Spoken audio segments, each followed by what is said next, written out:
brevemente les cuento un poquito de mí porque estoy acá. Hace ya varios años, yo creo que ya más de 10, tendría que ponerme a contar, personalmente me empecé a cuestionar la educación, empecé a investigar, buscar otras alternativas, a preguntarme si existía otra cosa. Y en ese camino me encontré con otro grupo de gente, grupos de gente, de amigos, que también tenían esas interrogantes. Y en ese proceso también, brevemente estoy contando un poco la historia de mi vida, hicimos una película, medio que en ese viaje, que quizás algunos hayan visto, y si no la vieron la pueden ver porque es una película que está desde que la estrenamos en internet, libre, gratuita, cualquiera puede copiarla, difundirla, ¿no? La película se llama La Educación Prohibida, es una película... Bueno, gracias.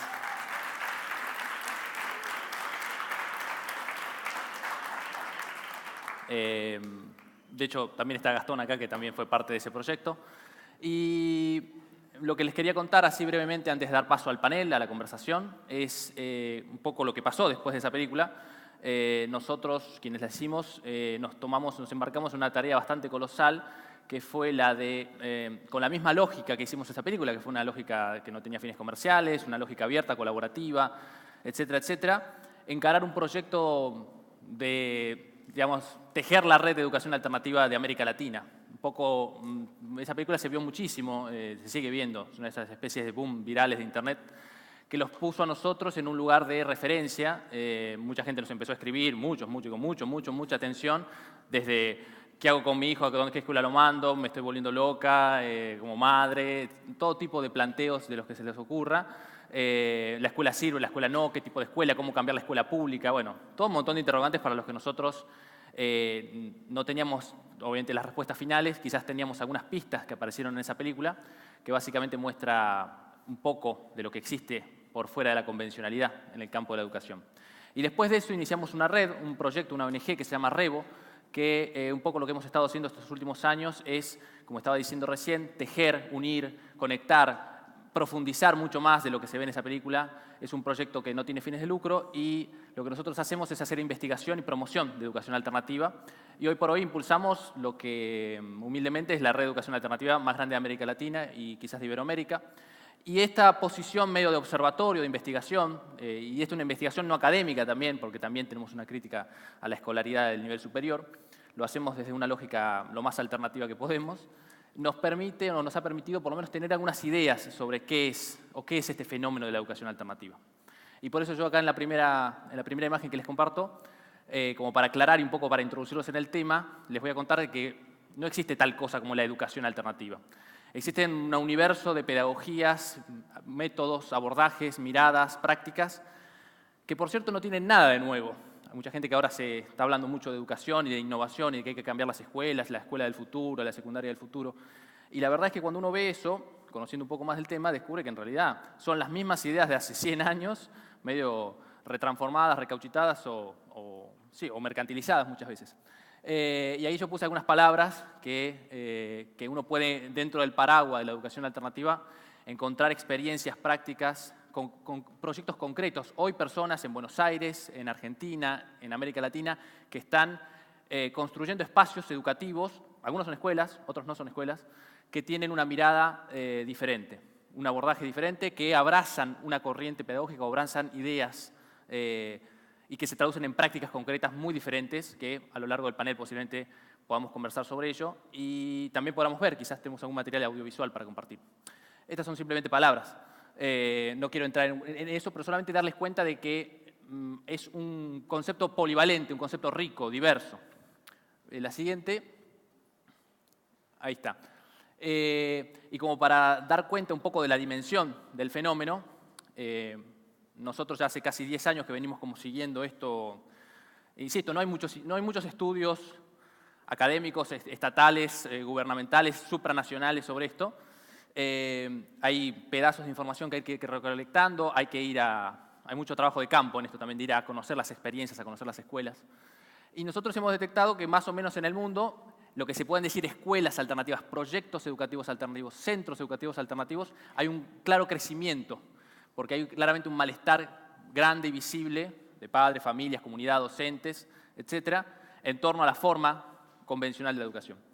Y acá, a grosso modo, presento, que más o menos es un estimado, dentro de estas 12.000 proyectos, escuelas alternativas, hoy en el mundo hay dos corrientes que son muy fuertes, pero no es que son de ahora.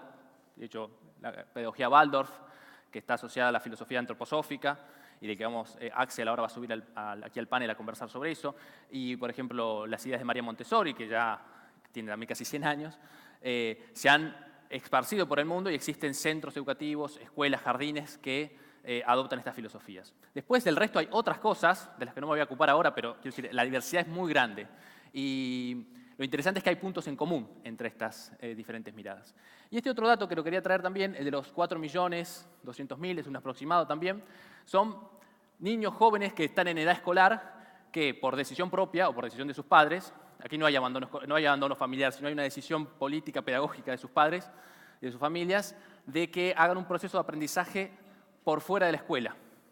Y esto, así como para categorizarlo rápidamente, para que se imaginen de qué estamos hablando, personas que deciden que prefieren que sus hijos o sean escolarizados en su casa, lo que a veces se conoce como homeschooling, que es un poco reproducir la escuela en la casa.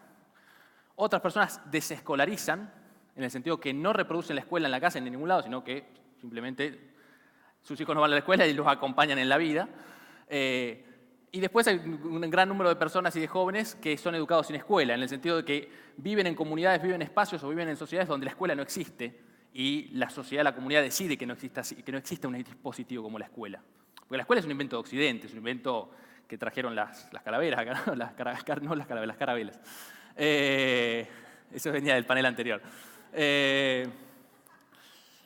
Entonces, un poco para dimensionar el fenómeno, dice, a mucha gente cuando dice, pero ¿cómo puede ser que haya gente que no mande a los hijos a la escuela? ¿O cómo puede ser, digamos, que haya otra cosa diferente? ¿O esto debe ser todo escuelas privadas elitistas? Bueno, hay un montón de prejuicios que podemos quizás en un momento abrir algunas preguntas, pero básicamente esto era como para representar un poco la dimensión del fenómeno y ya dar pie a un poco cómo va a estar conformado el panel. Y quiero mostrar una última cosa, es dar cuenta de que este fenómeno, como decía yo hace un ratito, este tema de pedagogías alternativas, educación alternativa, es algo que tiene muchos años. Si uno empieza a rastrear la bibliografía o autores o personas o referentes o iniciativas en torno a esto, va a encontrar, se va a tener que remontar al siglo XIX. Por decir alguien, un escritor muy famoso, que era una especie de mega estrella en esos años, el León Tolstoy. Bueno, él era un promotor de la educación libre. De hecho, tenía una escuela alternativa en su casa. Y esto es un gráfico de los últimos años, centrado en Argentina. En Argentina y en América Latina. Y nosotros observamos que se ha multiplicado por 5 la cantidad de proyectos, iniciativas, escuelas alternativas que se van generando. Y esto simplemente son aquellas que están por fuera del sistema o que interactúan de alguna forma con el sistema. No estamos hablando de escuelas estatales o privadas que cambian sus metodologías, que eso también está pasando mucho a nivel mundial. O sea, escuelas que se están transformando, escuelas del sistema, llamemos, que se transforman. Estas son iniciativas generalmente llevadas adelante por las familias, por los padres o por docentes. Y lo que vemos, bueno, acá yo lo cambié también el color porque también se produce un fenómeno bastante interesante, que es después que se estrena esta película, hay como un boom, y de hecho uno lo puede registrar acá en Buenos Aires, se ve la cantidad de experiencias, proyectos, escuelas alternativas que se empezaron a multiplicar por aquí, corresponde también a ese fenómeno de que hubo una suerte de como despertar y decir, bueno, yo también quiero hacer algo al respecto. Y más o menos así está la cosa, se ha multiplicado por 5 y este nivel de crecimiento es interesante porque también se da a nivel mundial. Obviamente que a nivel global el sistema formal convencional es muy grande, tiene 200 años, y esto es un crecimiento reciente, pero sí creo que todos coincidimos, y creo que también los estudios y encuestas que se estaban demostrando antes aquí en la pantalla sobre el tema de educación, hay como, y creo que todos estamos de acuerdo, un malestar general, una disconformidad, me animaría a decir que casi todos los que estamos acá, la necesidad de buscar otras herramientas, otras formas, repensar la escuela o cuestionar la necesidad de la escuela en sí misma. Así que bueno, con esto, más o menos presentado la temática, me gustaría que pudieran acompañarme en este pequeño panel de conversación 3 personas que un poco tienen también esta mirada diversa sobre el fenómeno. Gastón, está Marisa y está Axel. Cada uno de ellos nos va a aportar un poco una mirada diferente sobre la temática.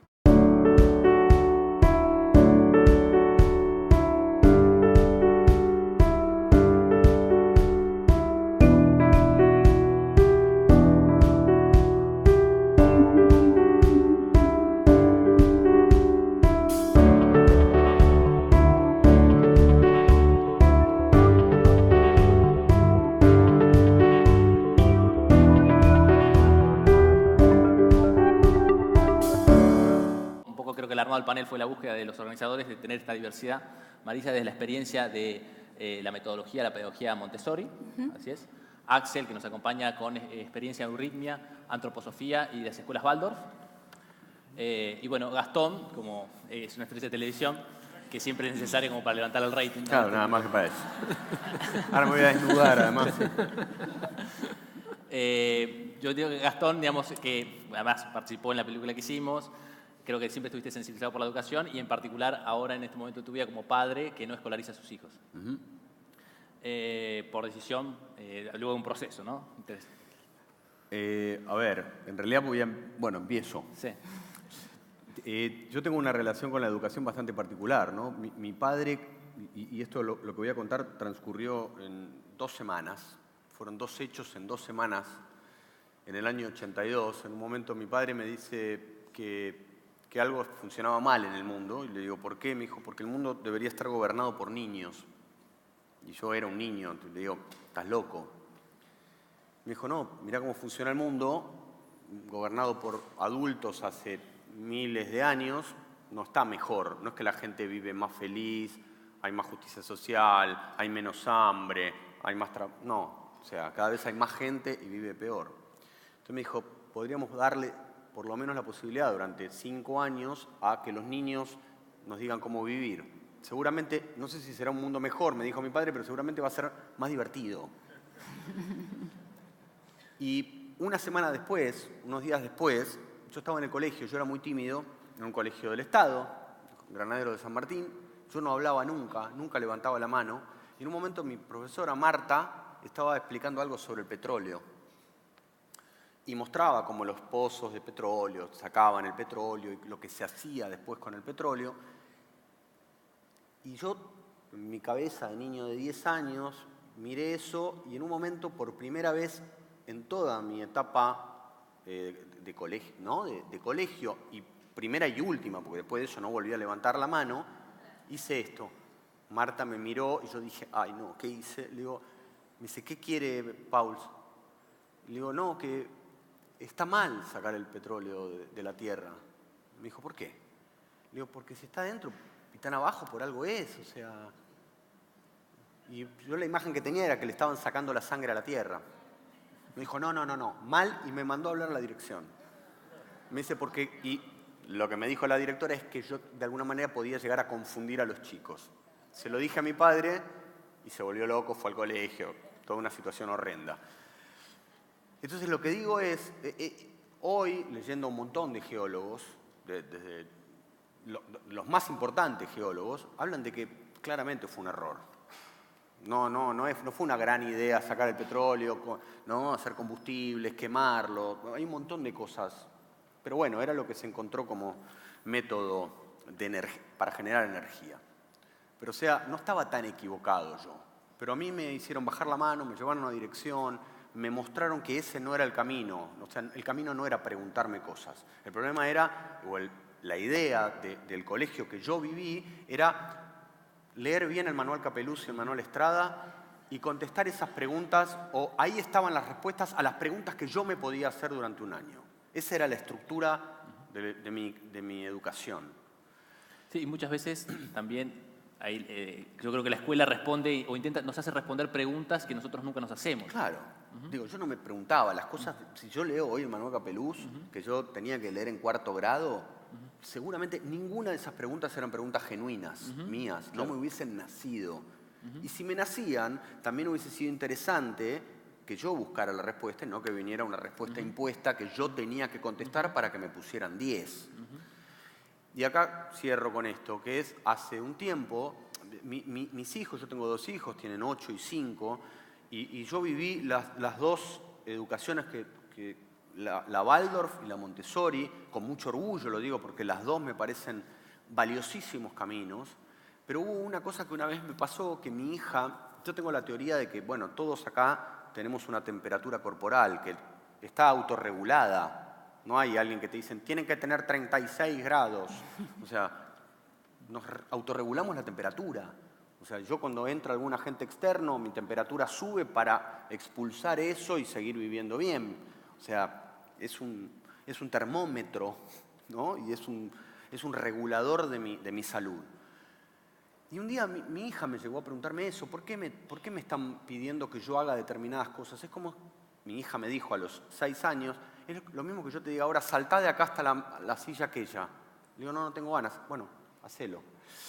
Por suerte, ni la Waldorf ni la Montessori piden que los chicos hagan cosas que no tienen ganas de hacer, pero lo que digo es, el sistema en el que yo fui educado es un sistema que no enseña a que el niño se autorregule. Porque la regulación viene de afuera, con un 4, con un 10, con un muy bien, con un excelente, con un regular o un mal. Y eso es lo que yo en un momento decidí. Yo siento que no hay un camino a la libertad, ¿no? Que para mí la libertad es el camino y yo tengo ganas de acompañar a mis hijos en su libertad, ¿no? Es casi religioso lo que estoy diciendo, o más que religioso, espiritual. Yo soy libre, somos libres. Acá nadie seguramente, no creo que Tomás o Lita o alguien haya dicho, tienen que venir acá hoy. Vinimos porque queremos. Y un poco es mi concepción acerca de qué es lo que quiero que mis hijos aprendan. Quiero que aprendan aquello que ellos tengan ganas de aprender. O sea, yo lo que puedo es mostrar herramientas y presentarle un abanico que creo conocer, al que puedo acceder y que puedo ayudar a que ellos accedan. Pero después quiero acompañar con mucha libertad y por eso los desescolaricé y armé o formo parte de un grupo de padres que trabajamos. Yo doy clases de teatro a veces, que es lo que hago, seguramente para algunos bien y para otros muy mal, pero es lo que le puedo enseñar, no mucho más a mis hijos. Y otros padres dan clases de inglés y otros ayudan con matemática. Y así, y con esto ahora sí cierro, porque esto ocurrió ayer, mi hija el año pasado me dijo que quería rendir. Y lo que me pareció atractivo es que nació de ella, ¿se entiende? O sea, ella quiso ponerse a prueba o quiso que alguien la pusiera a prueba o que alguien de afuera la evaluara, y fue todo un debate en mi casa, en mi familia, que igual la evaluación que le iban a hacer no tiene por qué ser la misma que ella haga de sí misma. Y rindió ayer, rindió 2º y 3er grado y sacó, y es terrible, ¿no? Como hablar de números, porque parecen como todos temas empresariales o como, ¿no? Gráficos empresariales, pero sacó 90 sobre 100. Y entonces digo, en un punto no estaba tan equivocado yo, ni tan equivocada ella. O sea, ella fue y rindió lo que tenía que rendir en el sistema tradicional y lo hizo bien. Pero a mí lo que más me importa es que ella es muy consciente de esto. Es muy consciente de que ella hay un lugar al que no está yendo, un sistema del que ella no forma parte. Y después tendremos, y ahí viene el acompañamiento, porque ese sistema todavía es el que gobierna. Cuando digo gobierna, por lo menos no sé si gobierna, es el que más cantidad de colegios y de niños recibe. Entonces, nosotros también tenemos que preparar en el día a día, con estas educaciones alternativas, y yo creo más libres, para que sean niños con mucho amor, muy conscientes también de que van a encontrarse con un montón de críticas. A mí, mis amigos me critican por no escolarizar a mis hijos. Mis amigos. Entonces, es un proceso muy delicado, muy difícil, pero que creo que está en mi caso. No voy a hablar de nada más que en mi caso. Yo estoy muy feliz porque veo 2 niños libres y felices. Entonces, no veo que estén repitiendo fórmulas, que es en un punto lo que más me interesa. Bueno, y estamos como un poco hablando de esto de la libertad, ¿no? Como que gira en torno, creo que el cuestionamiento a la escolarización, el cuestionamiento a la educación convencional, uno de los ejes siempre pasa por el tema de la libertad y esto decís vos, de la autorregulación, la posibilidad del niño, ¿no? De ser, ¿no? En un sistema que parece que no lo deja hacer. Y a mí me gustaría darle la palabra a Axel si nos quieres contar un poco desde la mirada antroposófica, digamos, cómo se trabaja esta cuestión de la libertad. Bien, es un tema gigante. Ahora, una forma de empezar a abordarlo sería contemplar al ser humano en 3 aspectos: lo corporal, que tiene que ver con lo heredado, lo biológico; lo anímico, que es la vida subjetiva que se relaciona con la historia de cada uno de nosotros, la vida interior, anímica, y el aspecto espiritual, es decir, la esencia espiritual del ser humano, que es eterna y que tengo la total confianza de que anhela poder manifestarse en la biografía de cada ser humano. Y no es fácil que lo consiga. Y la educación tiene mucho que ver en la posibilidad de que esa esencia espiritual de todos los seres humanos pueda manifestarse en esa biografía, en ese ser humano. El aspecto biológico nos muestra etapas de desarrollo muy claras y observables. Y cada una de estas etapas del desarrollo en lo biológico va acompañada de, o es casi una manifestación de un proceso anímico que también va cumpliendo diferentes etapas.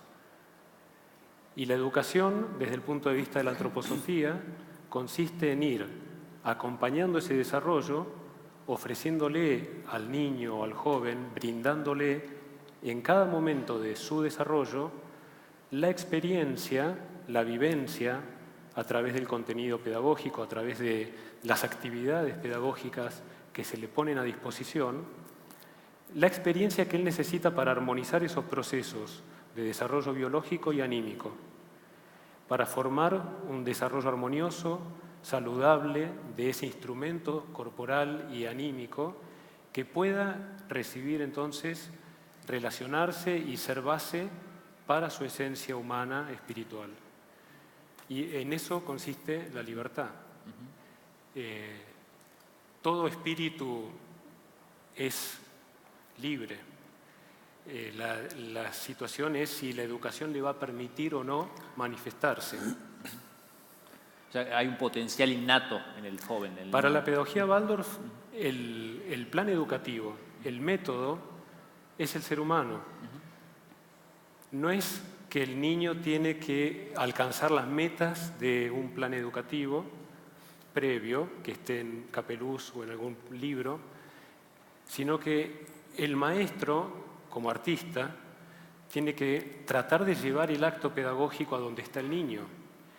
Es la educación la que tiene que alcanzar al niño y no el niño el que tiene que alcanzar el método o lo que le propone un plan pedagógico.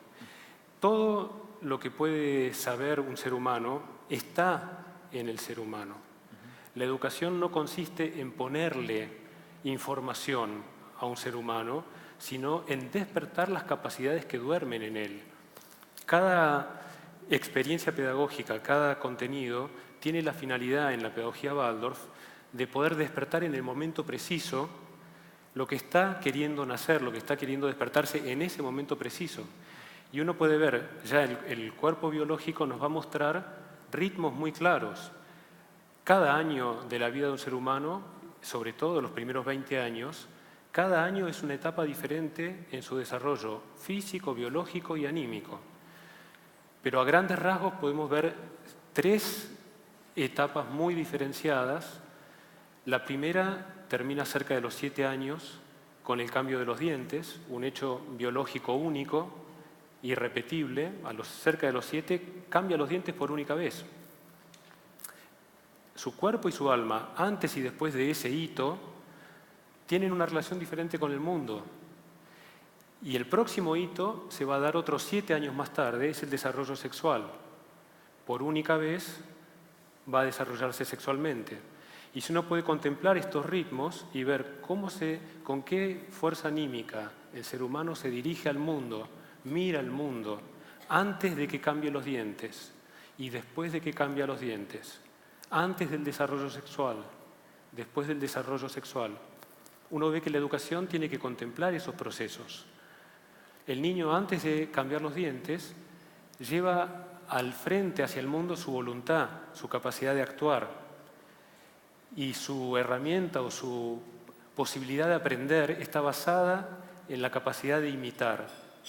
Un niño pequeño va a contemplar a un adulto, a la mamá, por ejemplo, cocinando, se va a quedar contemplándola, se va a formar una imagen de ese cuadro de actividad de la madre cocinando y luego se va a meter con su voluntad adentro de esa imagen y se va a atar algún trapo, se va a armar su cocina y va a imitar. Y esta fuerza de imitación es pura voluntad, es la fuerza pedagógica en sí hasta los 7 años o hasta que se completa esta etapa, que el cambio de dientes es un hito que nos está mostrando que se completó.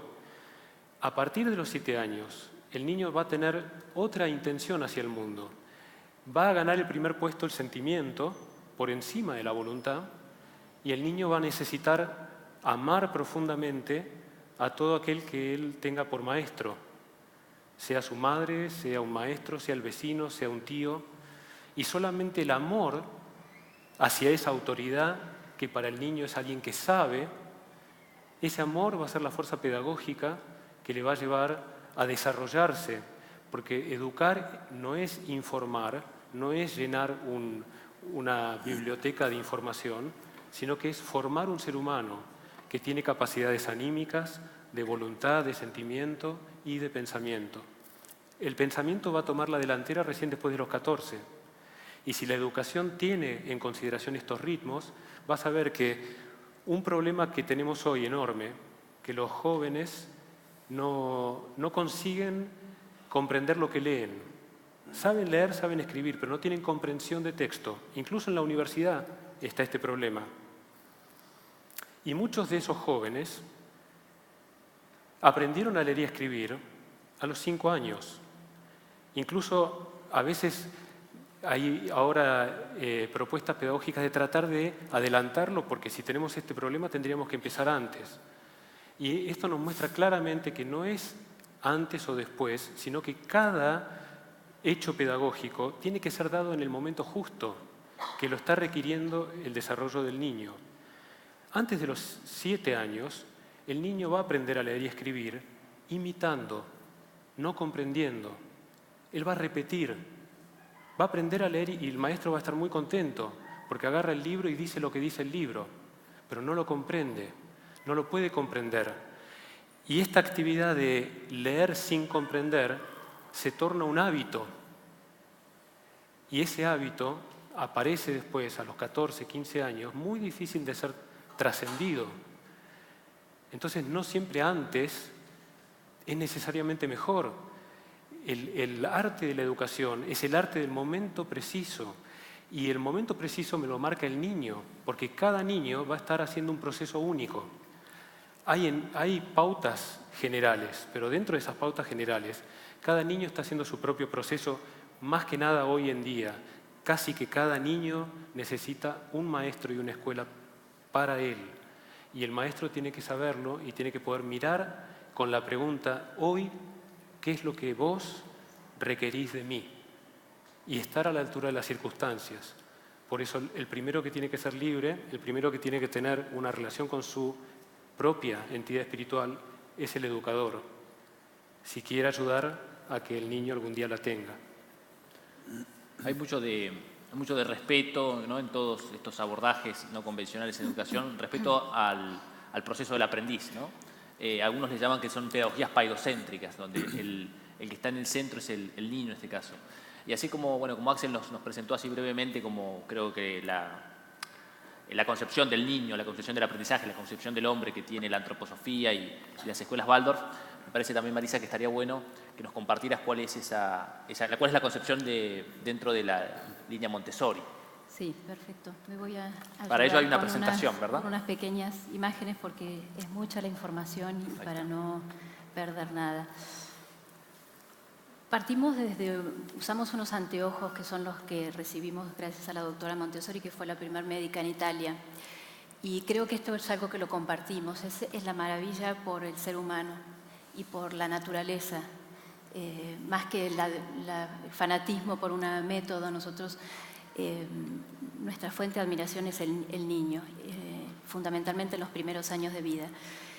Y como padres o como educadores, ninguno de nosotros sabemos cuál va a ser el alcance o el rumbo, hasta dónde llegará, ¿no? Cada ser humano es un enigma ante nosotros. Y esa es la fuente de nuestro mayor respeto, como vos decías. O sea que por más que hay leyes universales que guían el desarrollo y hay un entendimiento de la evolución, bueno, cada ser humano tiene esa unicidad, ¿no? Y por eso ser padre y ser educador es de los desafíos más demandantes y más, por otro lado, más grandiosos que podemos tener, ¿no? Es una bendición. Pero merece una ciencia, porque hay mucho trayecto recorrido para repetir o para esquivar, ¿no? O evitar, pero hay también un arte, ¿no? Que tiene que ver mucho con la observación y el seguimiento muy minuto a minuto del ser quien tenemos frente. Montessori decía, el valor del niño no reside en que un día va a ser un adulto, sino niños y adultos debemos interpretarnos. El niño ejerce una profunda actividad formativa sobre nosotros y los que somos padres sabemos, o educadores sabemos bien cuánto transformarse viene a partir de intentar transformar, ¿no? No sé si alguna vez se plantearon por qué el ser humano entre todos los seres vivos es el que nace más inacabado. Porque el potrillo a horas de nacer se puede parar e ir hacia su fuente de alimentación, ¿no? Y el humano, el cachorro humano, ¿por qué requiere, como hoy las neurociencias nos dicen que el lóbulo frontal termina de madurar alrededor de los 24, 25, ¿no? años? ¿Por qué nace tan inacabado?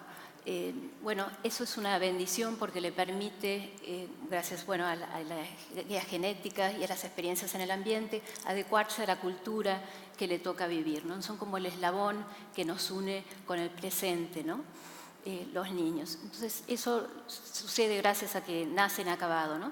Pero no tiene las facultades que tenemos nosotros. No tiene un poco de todo en pequeño, ¿no? Un poquito de pensamiento analítico, un poquito de capacidad de razonar. Tiene una mente que es muy diferente y muy potente, por otro lado, ¿no? Tiene también unas guías, unas leyes que lo conducen en ese desarrollo, a las cuales debemos prestar atención. Ninguna mamá tiene que estar preocupándose porque está por gestarse determinado órgano en el niño y que tiene que proveerle tal o cual aminoácido o proteína. No es esa ley natural, ese orden que sigue el desarrollo y a lo cual nosotros le prestamos enorme atención y creo que en eso lo compartimos, ¿no? Los tres paneles. Y la fuerza de la vida, los procesos vitales no los podemos detener, ciertamente los podemos asistir, los podemos obstaculizar, como vemos estas raíces, pero no los podemos iniciar. El motor del desarrollo es interno. Entonces Montessori veía el desarrollo del ser humano y graficó esta imagen del bulbo, ¿no? El bulbo durante mucho tiempo está escondido en la tierra y está sucediendo, hay una enorme actividad que no se ve.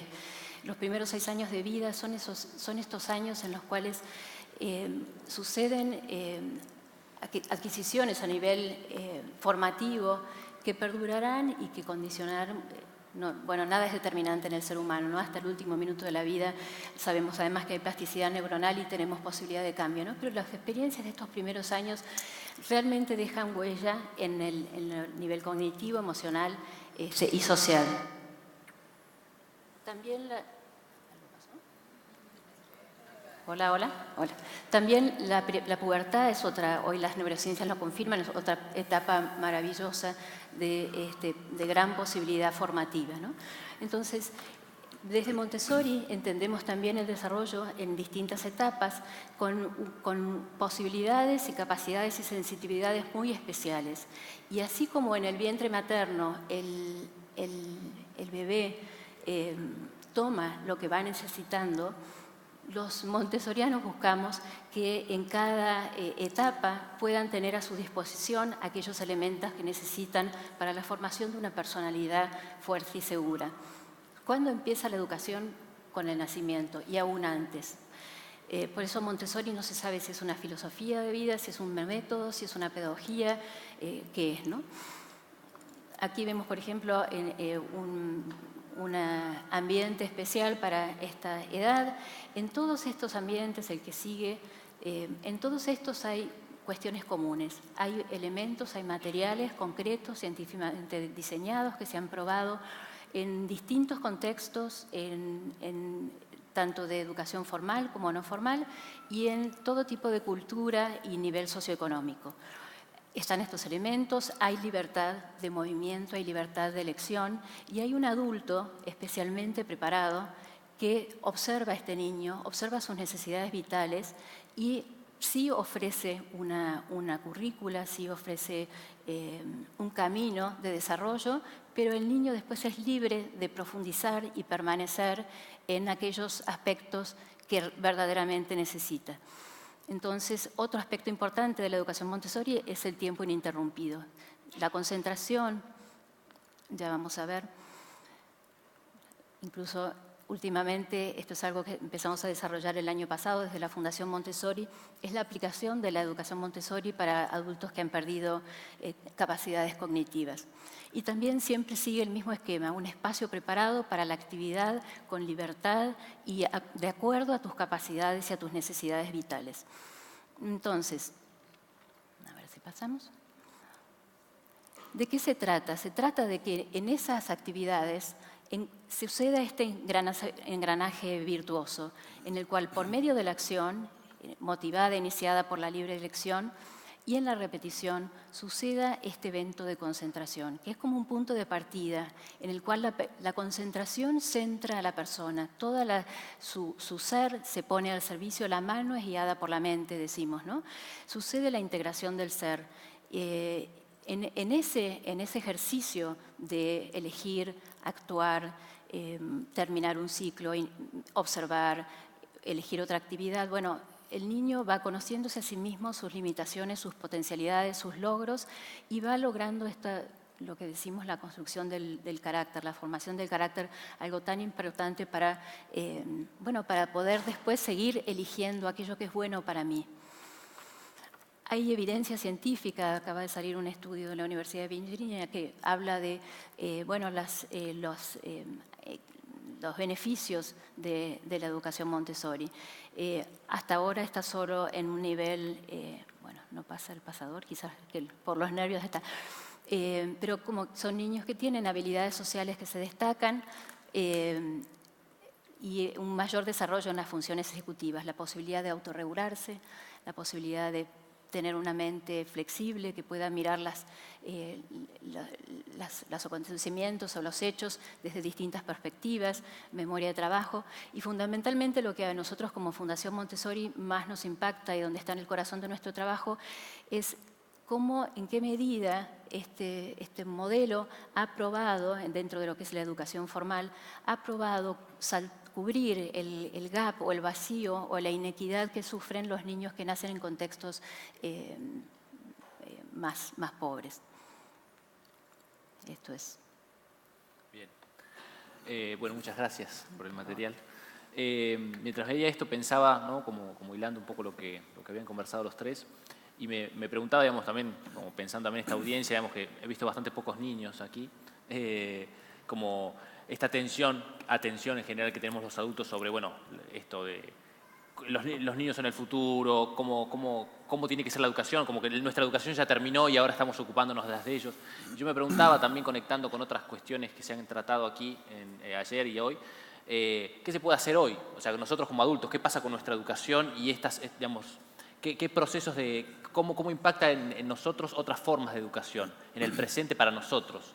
Creo que la paternidad seguramente tiene mucho que ver con eso, o sea, si uno la toma de forma consciente seguramente, pero todos estos abordajes, yo sé que la antroposofía no se limita, no es una mirada específica sobre la niñez, y lo mismo pasa también con Montessori, digamos. Entonces, me gustaría ver si ustedes tienen algo para compartir en ese sentido, digamos, sacando un poco el eje de la niñez y pensando más en nosotros hoy y también pensando en el público como adultos. Hay algo que me pasó a mí en los últimos 3 años, en realidad 2 años sobre todo. Yo doy clases hace 5. O sea, yo tengo una fundación donde doy clases de teatro a chicos que están en situación de vulnerabilidad de derechos, chicos que están en correccionales. Las clases no las daba yo armé un equipo muy grande. Después yo empecé a dar clases a adultos de teatro, me refiero a clases de actuación a adultos.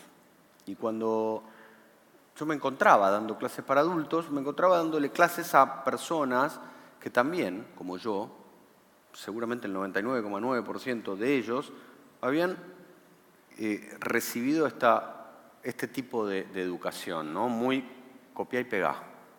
Un poco de lo que hablabas, ¿no? De copia y pegá.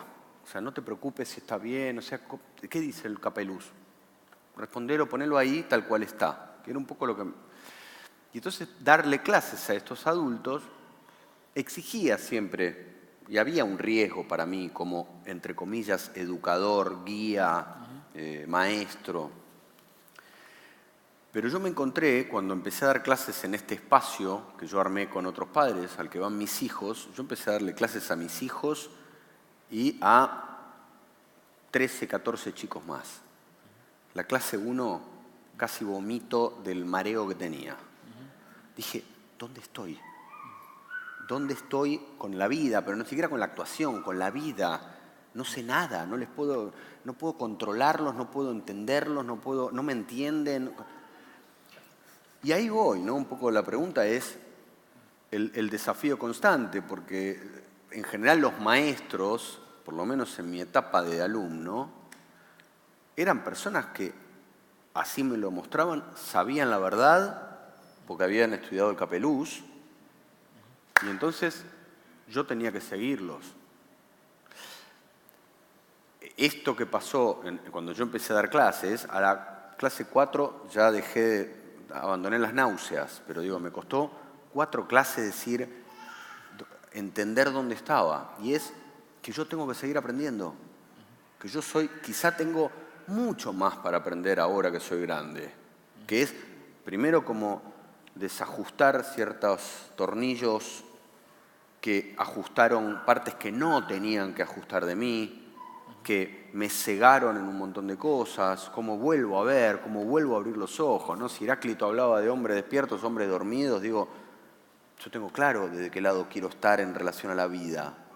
Y si Platón hablaba de la caverna, yo también tengo claro que eso es diariamente, uno puede entender que, por eso hablo que la libertad es el camino.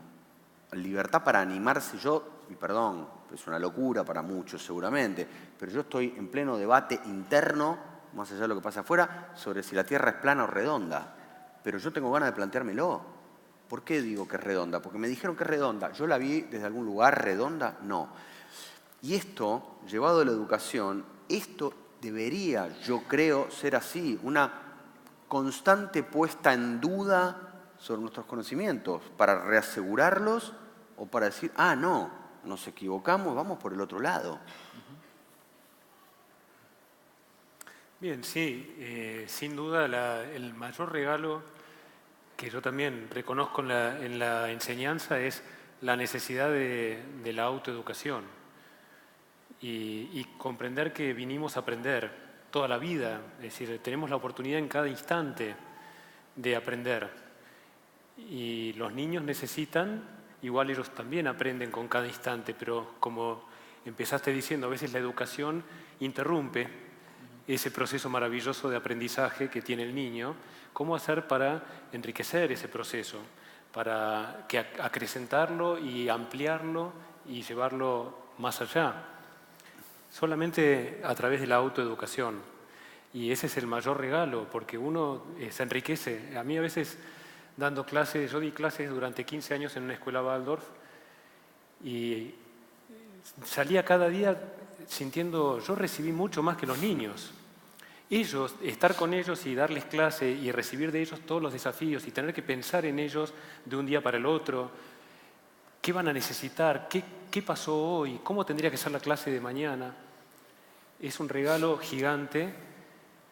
Y yo decía, no puede ser que además tengo que cobrar para hacer esto, ¿no? Pero bueno, si no cobraba no podía ir. Pero yo creo que un maestro que no aprende, que no se enriquece, que no disfruta, no puede dar clase. Solo en la medida en que él está aprendiendo junto con los niños, es digno de poder enseñar. El niño es una forma completa, ya es una forma terminada, es todo pasado, es todo herencia lo que llega al aula. Y el adulto es el que tiene la capacidad de ser lo que todavía él no es. Es decir, traer el futuro a la clase. Y cuando el futuro y el pasado se encuentran, hay un acto pedagógico. El niño, antes de los 21, solamente puede traer aspectos cada vez, desde los 12 en adelante, cada vez más hacia el futuro, pero principalmente de todo lo que es la historia, de todo lo que es la herencia, de todo lo que es la cultura. El único que puede hacer el esfuerzo, si quiere, es el adulto, de ser lo que él todavía no es. Eso es autoeducación. Y esa es la semilla que fecunda a esta tierra maravillosa que traen los niños. Y esa unión es fructífera para los dos. Cuando sucede algo en la clase que uno mismo no podría jamás haberlo pensado, porque uno está aprendiendo de lo que está sucediendo. Yo recuerdo, una vez me tocó incluso dar una clase de fisiología, porque no había docente, me tuve que preparar muchísimo, en chicos de 15 años, y estábamos viendo el aparato rítmico, y algunos de los disparadores, fue una tarea para ellos. ¿Qué es lo que hace que algo tenga ritmo? ¿Por qué decimos que hay algo que tiene ritmo? ¿Por qué decimos que hay algo que no tiene ritmo? Y ellos empezaron a debatir, ¿no? Si se repite, bueno, por ahí se puede repetir sin ritmo. Sí, es verdad. Entonces, un alumno me trajo un trabajo escrito que hizo en su casa y decía: cuando observamos la naturaleza, todo lo que sucede en la naturaleza se da en forma rítmica. Y por eso podemos comprenderla a la naturaleza. Algunas cosas que hacen los seres humanos no tienen ritmo y por eso no se pueden comprender. Genial. Yo no sabía eso. Yo no lo sabía.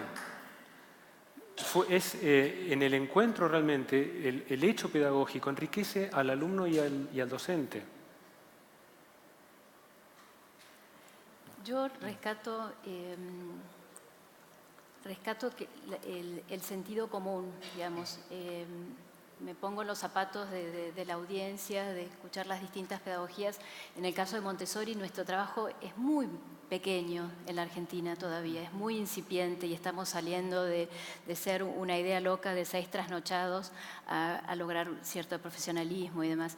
Entonces, lo que muchas veces sucede es que la gente se entusiasma y después empieza a confrontarse con la realidad de que son pocas las escuelas hoy en día y demás. Entonces, yo rescato digamos, la motivación que todos los que participan de este evento trajeron, ¿no? Que es el deseo, el amor por el saber, por el bienestar, por el bien ser. Y hay un estudio de la Universidad de Harvard del año 86 que a mí me resultó muy consolador. Yo, con mi marido tenemos 6 hijos y 5 nietos. Nuestros nietos están pudiendo ir a Montessori, pero nuestros hijos lamentablemente no, y siempre viví ese dolor interior, ¿no? Sabiendo que había otra posibilidad. Pero, y este estudio me trajo mucha consolación, el hecho de saber que todos los aprendizajes que suceden hasta los 6 años no se comparan, o sea, no se superan con todo lo que uno adquiere o logra en el resto de su vida, ¿no? Estas largas vidas que tenemos, gracias a Dios, en este tiempo, ¿no?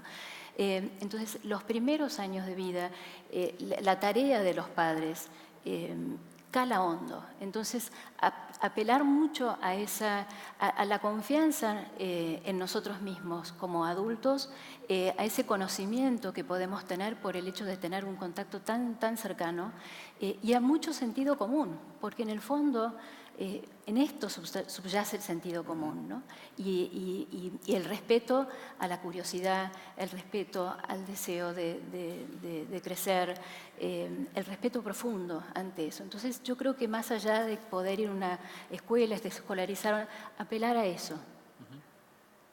Esa sería mi satisfacción, ¿no? Si lográramos transmitir eso a la audiencia. Y bueno, y hablando de la audiencia, ahí tenemos un contador, y tenemos unos minutos, y antes de arrancar el panel decimos, bueno, vamos a intentar hacer el ejercicio de ver si podemos hacer unas preguntas de la audiencia hacia el panel. Tendría que ser una consigna bastante escolar, ¿no? La que voy a tirar es muy concretas, muy breves, cosa que podamos hacer una o dos, ¿no? Si alguien tiene alguna pregunta, un comentario, pero que sea muy breve y muy concreto. Hola. Sí, ahí. Hola, buenas tardes. Junto con agradecerles el testimonio y y lo que saben. Me llamó mucho la atención, no sabía lo del Montessori para la tercera edad. Me sorprendió gratamente eso, voy a averiguarlo más. Yo quería preguntarles a los 4, ¿qué pasa con el miedo? Porque la razón por la que esto no se masifica, mayoritariamente, tiene que ver con el miedo. Un miedo que se educa desde el mismo sistema para que justamente no se masifique, digamos. Pero hay algo que ocurre probablemente en tus amigos, Gastón, cuando te ven, que más que el hecho de que a lo mejor opinen distinto a ti, se aterrorizan de tu valentía o del coraje que hay que tener para optar por un sistema que es distinto y que de alguna manera a mí me pasa mucho en las investigaciones y en el proceso de escribir los libros, particularmente me pasó mucho en el último que tiene que ver con la educación y las emociones, que papás me decían, no, yo sé que mi hijo es encantador, tiene un mundo emocional súper profundo y a lo mejor el colegio, claro, se lo va a boicotear un poco, pero a mí me interesa la red de contactos. Porque si no está conectado en esta vida con otras personas, no consigue, y necesito que aprenda inglés, porque en realidad la vida y porque el sistema económico y patatí, patatú, patatata. Y cuando uno escarba esos mensajes, en lo que tú te das cuenta que la emoción que está ahí subyaciendo es el temor, es el terror al cambio de sistema, a la innovación, y eso tiene mucho que ver también con la escasa fuerza de voluntad que tenemos en América Latina. La falta de motor interior para actuar y siempre funcionar de acuerdo a motores externos. Entonces, les pregunto eso, ¿qué pasa con el temor, que yo siento que es el gran boicot, para que esto no prenda más como debiera, según yo entiendo, humildemente? Gracias. No sé si que por ahí queremos sumar una pregunta breve, así como para contestar todo junto y listo. Una última y listo, y hacemos como una respuesta compartida. Una sola pregunta, sí. Soy quieta, no es que... Ahí, el micrófono, ahí va. No es que me quiera hacer ver ni nada por el estilo. Estoy acá porque me interesa, justamente. La pregunta es, ¿ya este sistema está dentro del sistema? Porque como decía Paul, ¿no es cierto?, que la hija le pedía rendir para estar dentro del sistema. Es decir, el tema de educación es muy, muy interesante, muy importante y casi crítico, porque todos venimos de esta educación humanística, cristiana, hebrea, pero desde que empezó a descubrirse del otro lado la cultura occidental, ahí está este choque, digamos, planteamiento, que es lo que yo veo con las dos líneas de las dos escuelas. La pregunta es esta: si ya para el reconocimiento de ese papelito que te dan, licenciado en, técnico en, ¿está dentro del sistema? Puedo contestar algo que en realidad voy a intentar unir las dos, por lo menos mi visión, ¿no?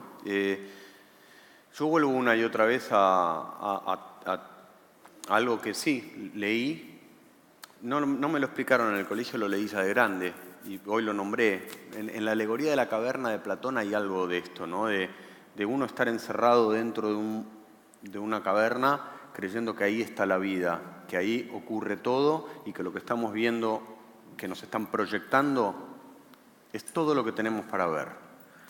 Para eso hay que animarse de pronto a girar y ver que hay un fuego con imágenes, pero hay que animarse, digo, hay que vencer primero el miedo de uno, ¿no? Que decir, salgo de mi zona de confort, que esto que, si estoy bien, ¿no? En el sistema social, y si ya sé que me duele la cabeza, me compro una pastillita, me duele el pie, me calmo con esto, o sea, y dentro de la estructura educativa, mental mía, yo cuando tomé la decisión de sacar a mis hijos de ese sistema, dije, estoy saliendo de un sistema que ya tiene pautados una serie de cosas, hasta los 12 años primaria, hasta los 18 secundaria, después la universidad, y después ya sí sos esa persona capacitada para trabajar con avales, ¿no? Un médico, un profesional, lo que sea. Yo tuve que salir de ahí. A mí me aterraba. De hecho, me aterra a veces. No es que yo sigo teniendo miedo. Yo hay momentos donde la miro a mi hija y digo, ¿qué estoy haciendo? ¿Qué estoy haciendo? Pero también sé que una cosa es que estoy haciendo y otra cosa es si yo la llevara a un colegio estándar, determinado, creo que diría, ya a esta altura de mi vida yo sé que diría, me estoy equivocando. En el otro me pregunto qué estoy haciendo y esa pregunta que me hago es la que me lleva a decir, bueno, voy viendo día a día, porque de hecho la vida es día a día, porque de hecho ningún chico es igual, que es un poco lo que se habló. Entonces yo tengo que ir descubriendo quién es mi hija para acompañarla, para mostrarle desde mi experiencia algunas cosas que puede evitarse o acompañarla de la mano para que pise los alfileres que tenga que pisar. Entonces, eso por un lado. Y por el otro lado, un poco lo que planteabas, esto por el miedo, ¿no? Y yo voy con mi valentía o mis miedos avanzando. Después veo los miedos y las valentías también de otros. Pero creo que en ese sentido, y acá voy a una imagen que recién vi, que es en la evolución de las especies. Digo, o sea, si había animales en el agua, después, esto depende también en qué teoría creamos y creemos sobre la evolución, pero hay animales que empezaron a ver que podían sacar una patita y de pronto durante años eran anfibios, ¿no? Estaban en el agua y de pronto uno dijo, puedo volar. De alguna manera eso es lo que yo quiero. Yo todavía creo que mi generación fue absolutamente abusada en ese sentido. Yo creo que es una palabra durísima, pero lo es. Abusada porque a mí me metieron conceptos sin que yo dijera, quiero que entren. O sea, fue un abuso. En el caso de mis hijos, yo creo que todavía están anfibios, porque están dentro de un sistema que en algunos casos yo creo no les permite volar a ciertos chicos. Quizá, lentamente, mi hija es muy consciente de esto y ella pidió ese papel, pero también sabe que si el año que viene no quiere rendir, no rinde. Y ojalá lleguemos a una generación de hombres y mujeres conscientes de sus alas y que vuelen si tienen ganas, se tiren al agua si tienen ganas, caminen si tienen ganas. Me parece que es el objetivo y hacia eso vamos y eso también nos ubica en un lugar interesante con el ego, porque uno siempre quiere ser el que le muestra al mundo que tengo alas y miren cómo vuelo y este es el camino. Y me parece que el camino es muy personal y ojalá lleguemos a ese estado algún día. No sé si quieren contestar algo del miedo. ¿O les da miedo? Bueno, en mi perspectiva, justamente lo que buscamos con este modelo es poder revertir eso y por eso ayudar yo no sé si vos te referís quizás más al miedo de los padres, a ser innovadores, al miedo de los docentes, al miedo adulto, ¿te estás refiriendo?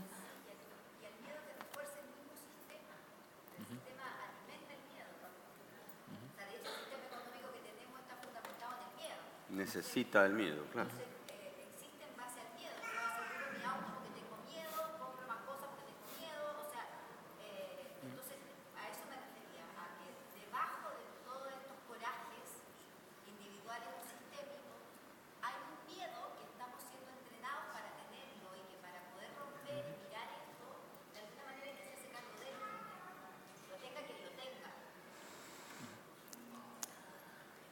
Sí, digamos, en nuestra perspectiva, otro problema que subyace, comparto lo del miedo, entiendo que cuando uno inicia su tarea como padre, digamos, no se prepara, ¿no? Para cualquier oficio te preparas previamente, ¿no? Y cuando uno es padre, dice, bueno, primero voy a entender de qué se trata esto y qué responsabilidades o en qué me estoy metiendo, ¿no? Entonces uno termina en la educación formal un poco sin cuestionárselo también, ¿no?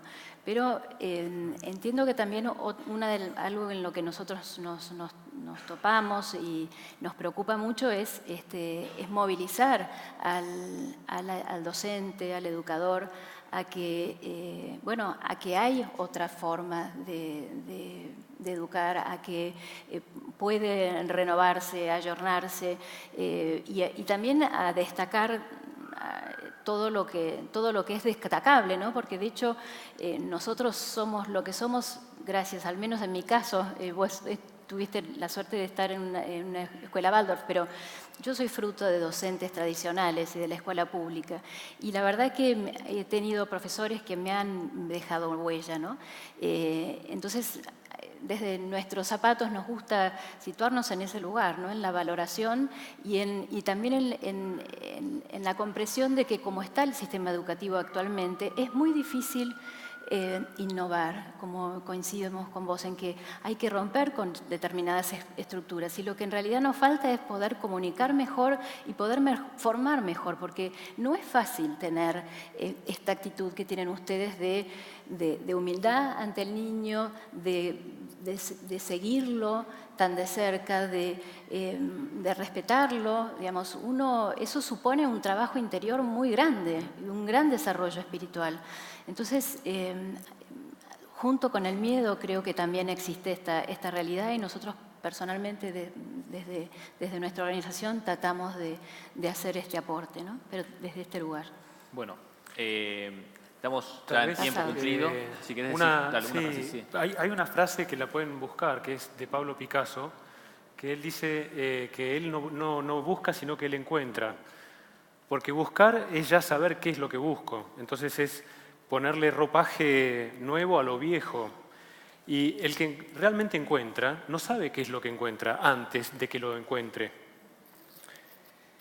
Y requiere un desafío, un coraje, encontrar, no saber qué quiero. Entonces, uno a veces quiere el resultado. ¿Tu hijo va a ir a la universidad? No sé. Todos los niños tienen que ir a la universidad. Es el destino de todos los seres humanos. El que es su destino, en una escuela Waldorf, puede encontrar los medios para desarrollarlo. Hay montones de exalumnos Waldorf que son...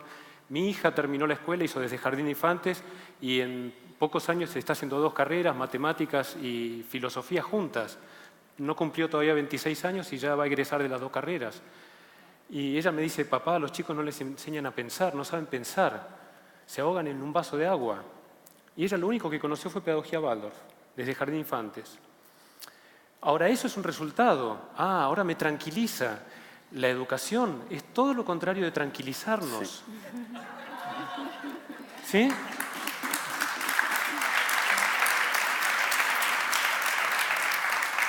El espíritu humano, dice Pablo Picasso, el espíritu nuestro, de nuestra época, está hablando de que somos aquellos que nos podemos dejar guiar en la oscuridad por la meta, sin achicarla por nuestro miedo.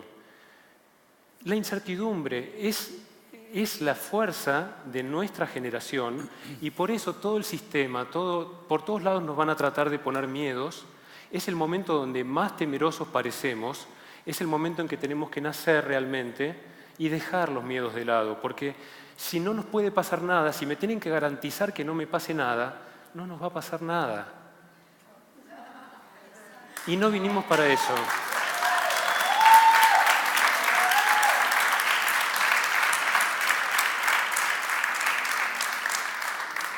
Bueno, muchas gracias.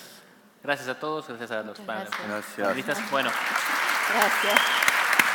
seguimos al siguiente. Gracias.